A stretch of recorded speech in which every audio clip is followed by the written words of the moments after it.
Welcome to Booming Your Bottom Line, a weekly podcast on how to find, serve, and keep local boomer consumers as your customers. If you are a small business owner, then this podcast is for you.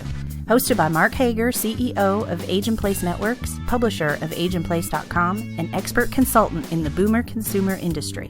And Aaron Murphy, architect, certified Aging in Place specialist, national speaker, and published author on Aging in Place. These two small business owners are going to help you learn what you need to know and step-by-step what you need to do to grow your company through serving the rapidly growing older consumer niche. Now, get ready to supercharge your business.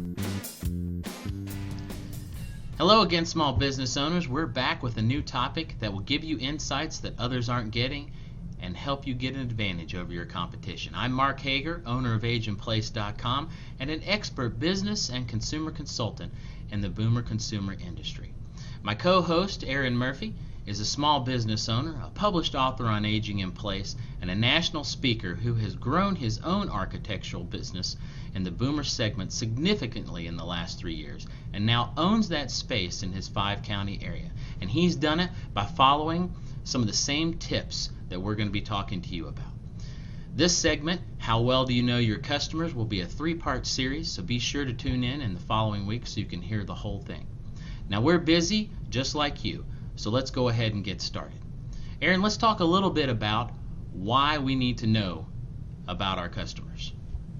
Yeah, let's do that. Let's get right into it. And I think really what we want to talk about for the small business owner is the fact that we want to expose you to new opportunities for increased sales, whether you're a product or a service organization. Wouldn't matter what you sell. We want to share with you a demographic you might not be paying attention to and trying to teach you why it's so powerful. So number one is probably the fact that the boomers are well socialized and they talk a lot, and that makes them important referral points for your business. Everyone looks for a great customer experience, whether it's Les Schwab or Red Robin or Applebee's or your attorney, right? If you had a good experience and someone asked you for a referral, guess whose name's going to come up? It's your company. So exactly. We got to pay attention to that.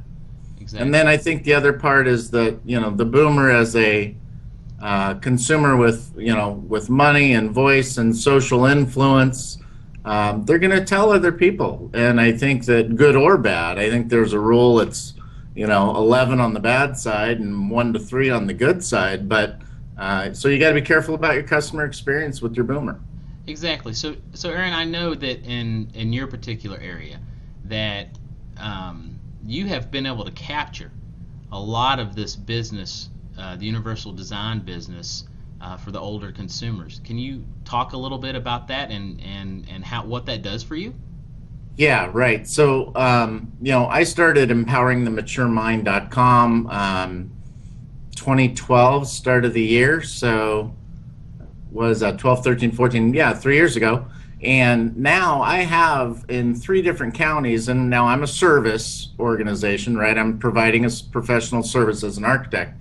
But to have 5 contractors in 5 different counties when they are meeting with a client I've never met, and the client uses the term aging in place, the contractor has stopped the conversation and said, oh, if that's what you meant, Aaron needs to be doing this design.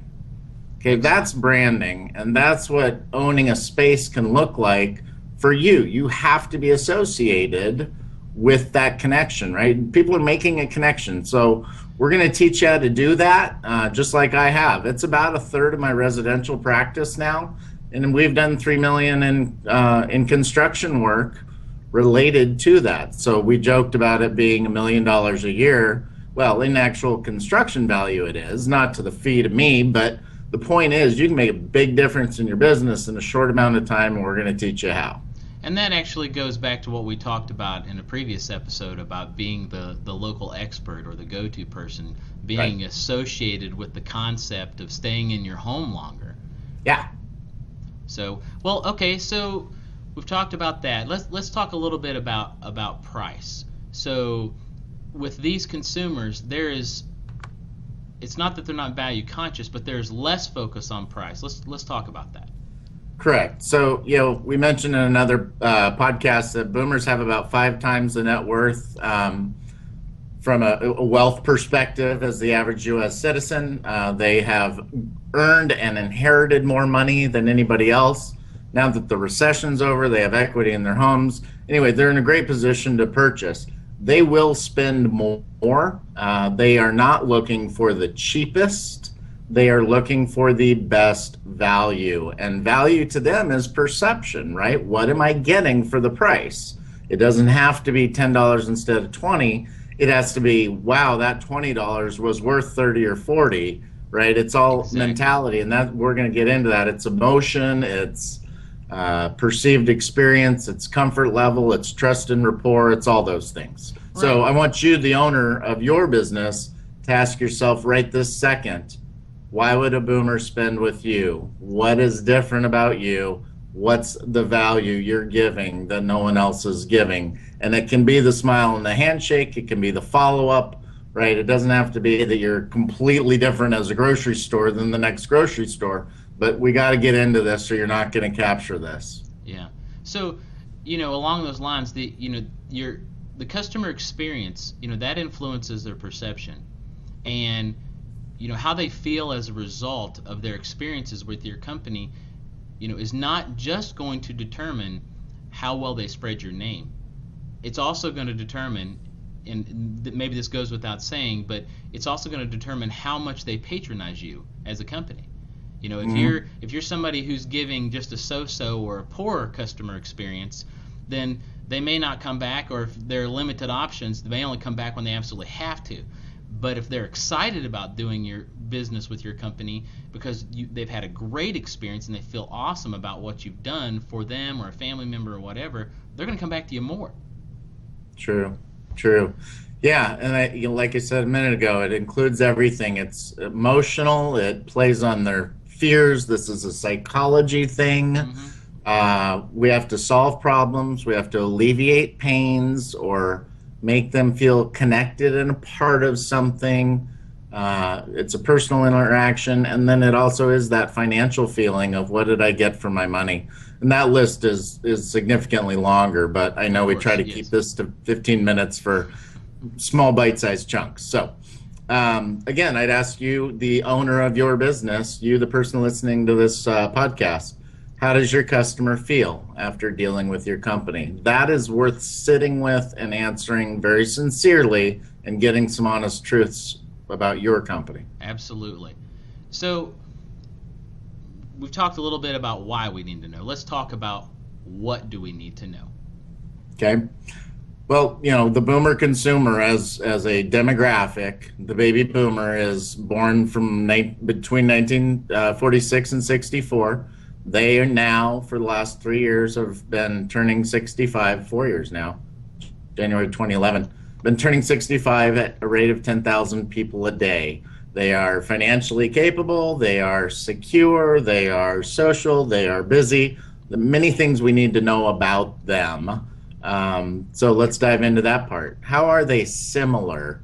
That's one thing you can look at. You have to be careful not to stereotype, but we should think about what do they have in common. So for me, I'm 41. I want you to think about my own parents, okay? Active, busy lifestyles, careers, thinking about exit strategies in their mid-60s, still have family, some have parents, some are caregivers, some are still dealing with adult children. They're looking for ways, money is less important to them as a goal of work. They're starting to look at encore careers and pro bono and volunteering and giving back. They bring a ton to the table. So anyway, that's just, conceptually, those are a few things. They're free thinkers. They tend to be lifelong learners. They value consciousness, and that can mean that, you're giving back to your community as a company, or that you're green, or that you do pro bono work, and I do that as well, being a Rotarian, and now I'm on our planning commission. They want to see that they're doing business with people that would run a business like they do in a way they care about. Right. So You said something about stereotyping. It's interesting that as a group, baby boomers don't really like to be stereotyped, but No yet, way. marketing people stereotype them just like they do everybody else. True. But they really shy away from that because they are such free thinkers. I mean, you think about some of the things they've been through, which we won't get into, but it's caused them to be this way. There are a lot of things about them as individuals that may or may not be similar to other groups of people. However, it's important for us to keep in mind that they are individuals. Yeah. And as a business owner, you need to learn about things that make them individuals, just like you're an individual. Right. Absolutely. And I think that you need to take the time to understand, and this, now we're going to get from, national information, maybe down into regional, state, local. We want you to learn about, what are their lifestyles in your county or whatever, wherever you do business. Where do they tend to be as a housing selection? Where are they in life status timeline? What's their situation with, parental health care or being a caregiver? Or, right, there are a lot of things that we want. You're going to collect data so that you know how to go after this person as an individual, not Right, as a group. absolutely. But you have to collect group data and then decide how you communicate with them as an individual person. Right. And as individuals, and I want to bring this up again because this is very important for something that we'll talk about in our next episode. We have to keep in mind, you have to keep the human aspect in mind, understanding that they have individual needs, they have desires for their lives, they have fears and dreams and goals, and just because they're, in their 60s or older doesn't mean they stop living. And as a business owner, you being able to help them do X, Y, or Z frees them up to be able to go chase these things. Right. Yeah. I mean, if you give them the best value as an oil change, or you give them the best value as a CPA, you are giving them freedom to take care of things that are more pressing to them. We all have them. I wouldn't want you to throw me in with every other 40 to 45-year-old either, right? That's really normal. I don't know why we're pretending that, it's okay to group them and talk to them all the same way. If you don't take the time to get to know about my dad and my mom's arthritis and who fell last week, and my aunt might be moving in, and my car broke down, and my son can't pay for college next quarter if I don't move some money around, that's building trust and rapport at an individual level. Right. So, all right, so where do we find out this information? We're talking about data collection right now, okay? The U.S. Census Bureau's last statistics came out in 2010, and there's forecasted information in that. Thank God for technology, right? A lot of this stuff's available on the internet. Yep. Go to your city and county population data information, or call your Chamber of Commerce or your Economic Development Alliance that's in your area. All those people have age-specific and even like zip code-specific data about jobs and income levels and housing and all of that. So, and there may even be somebody who has another business in your area, like mailing list people. They already know where to get that, right? You want to think this through from who can answer this with one extra phone call? Go ahead and get a hold of them, right? Yes. And start collecting that info. Okay, so in terms of getting started, now obviously this whole idea of knowing about your customer, it's bigger than what we've just talked about today, and we're going to talk some more about it in our next segment. Right. But in terms of an action item for today, what can we do to get started, to start learning this information and building this base of data that we can begin making business decisions also off of? Yeah, why don't you answer that? I've been talking too much on this one. Why don't you take care of it? You know as well as I do where we go from here, so let's teach them. So Aaron just talked about gathering data. He gave you 4 examples of places you could go to get data, and it is generalized data, but that data is important to begin building a picture about your target customer. And like I said, next week we're going to talk some more about drilling down into that. You also need to use that data to start building the segments of your target market. There is just because you have a group doesn't mean that there aren't subgroups within that, and you need to start identifying what those people are. And we're going to talk about ways that you can do that. And as you're going through this data, you need to start thinking about how you can better reach these people, because now you know a little bit more about them. How can I as a business owner start reaching these people better? Where are they, and where can I meet them, with my business information? And that could be doing a mailing to a certain group, or it could be networking with either other business owners, or it could be going to community events where these people might be. It could be cold calling or some other form of advertising. I mean, the list is large, and we'll talk more about that a little bit later.